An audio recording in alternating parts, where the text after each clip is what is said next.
Ishara mojawapo ya mbuzi ambaye yuko active, beberu ambaye yuko active katika upandaji na uzalishaji, utamgundua kwa kuona anachafuka maeneo ya miguu ya mbele na maeneo ya kichwani kama namna hii.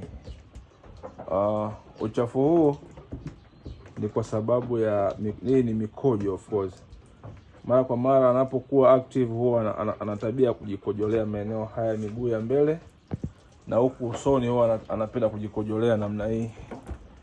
Kwa hiyo unapotafuta beberu ambaye yuko active, usitafute beberu msafi.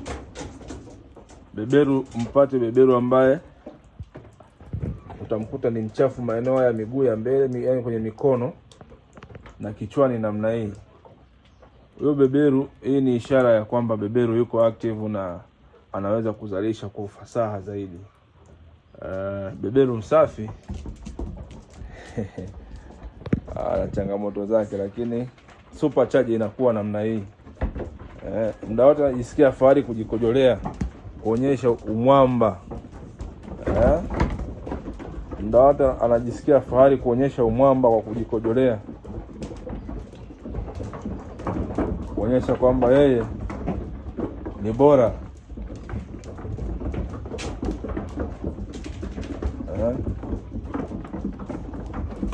Lazima beberu mkuta amechafuka katika mikono yake ile pale, utagundua kwamba huyu ni bora.